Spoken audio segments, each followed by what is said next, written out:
first step before anybody else in the world believes it is you have to believe it. There's no reason to have a plan B because it distracts from plan A.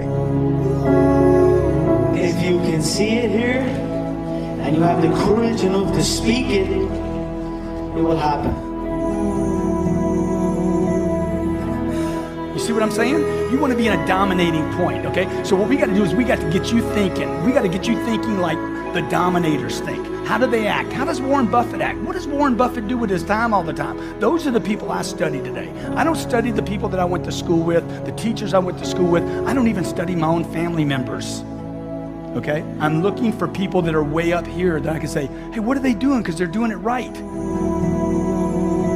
So I look to surround myself with people that can dominate, people that are certain, okay? People that know what they're doing, people that are in control.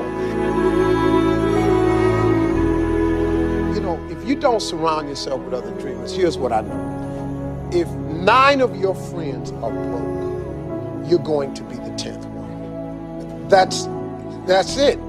If 7 of your friends smoke, you're going to be number 8.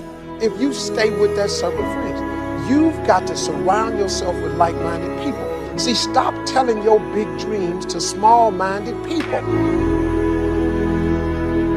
If you don't go home tonight tossing and turning, truly making a decision where you're tired and jacked up at the same time, then I'm not talking to you.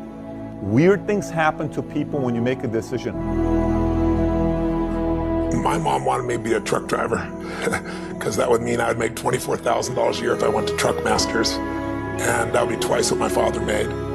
And she thought that would happen, but something inside of me said, I don't want to drive a truck. There's something else that matters more to me, and I decided I was not going to go for money instead of passion. And the rewards have been pretty amazingly better than being a truck driver. It's not bad being a truck driver, it's just not what I was after. And I look back, and one of the things that helped me was my original teacher, Jim Rohn, who's a personal development speaker I went to hear when I was 17. He said something the first time I heard him, and he said, you know, it's really simple. If you want life to change, you got to change. If you want life to be better, you've got to get better. It's the only way it happens. And luck will show up for people and it'll leave them. But if you're constantly improving who you are and what you give, game over.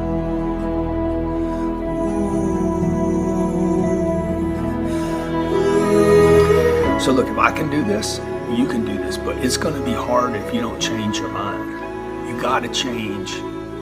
You got to change the way you think. And the way to change the way you think, ultimately there's 2 ways, okay? I mean, there's probably 3 or 4 ways, but first of all, the one way is to start discipline yourself. Catch yourself every time you say, I don't have time, say, hey, I create time. Every time you say, I don't have money, I create money.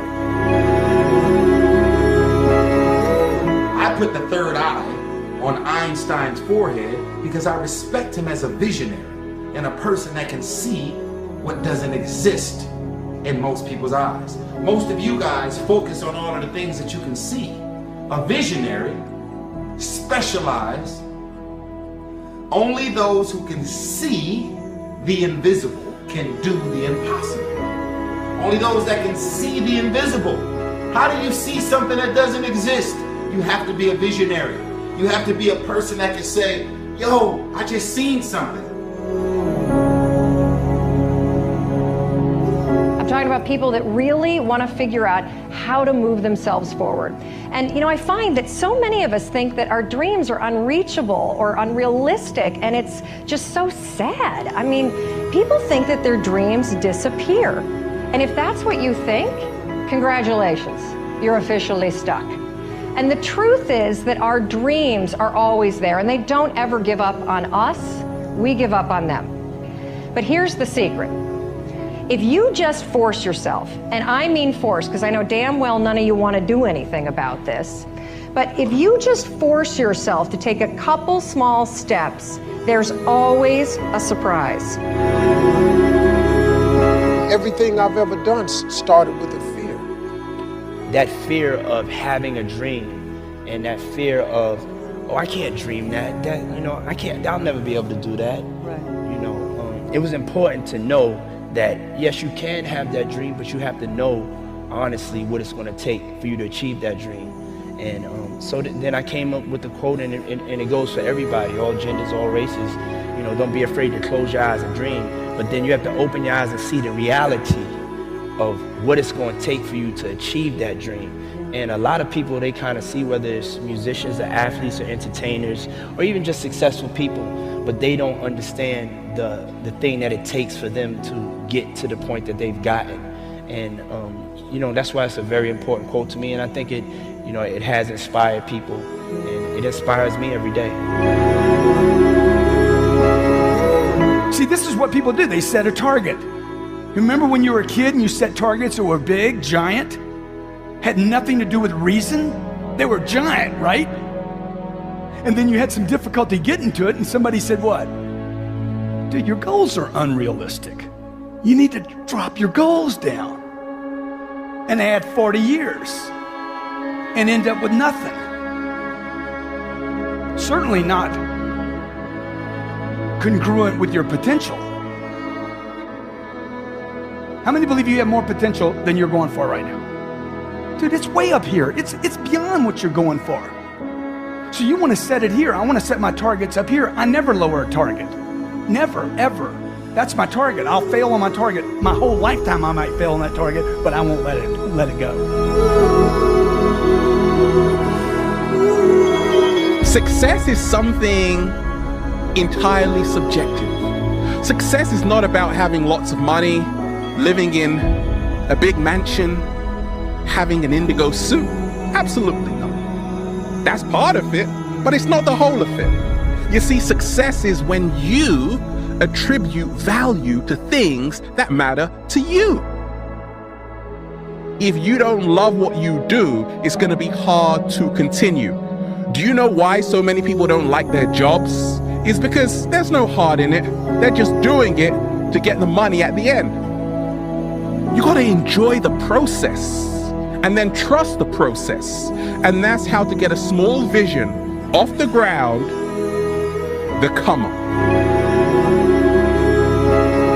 I was very, very lucky to find it, you know, when I was 7 or 8 years old, and you know, and fortunately, my children have found their passion. One son loves farming like nothing else. One son loves music like everything else, and all three of them love philanthropy and what they get to do.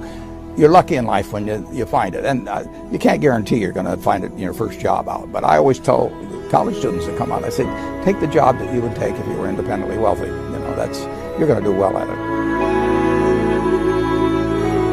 Passion often is linked with purpose. What I love to do is often what I should do.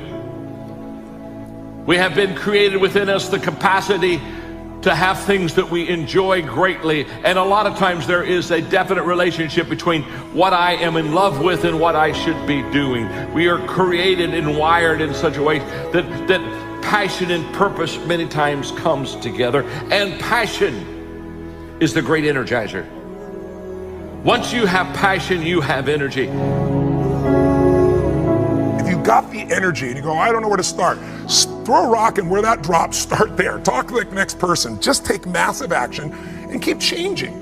If you want to speed up the result, you find someone who's already getting the result you want. They've lost 30 pounds. Do what they did. They have a relationship that's passionate 20 years later. Let's figure out what they're doing. That's the way that you do it. And then the third thing is, if you really know what you want and you're obsessed by it, you got all this energy and drive, and you're taking massive action, you're changing your approach, you're doing what works, the third thing we need is grace.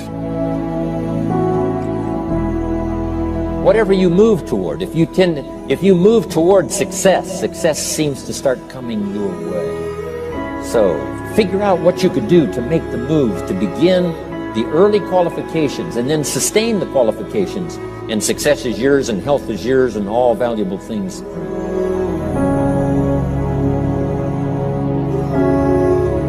So the point is you don't have to wait in line. You don't have to do it the way everybody else has done it. You can do it your way. You can break the rules. You just can't get in the way of somebody else getting what they want.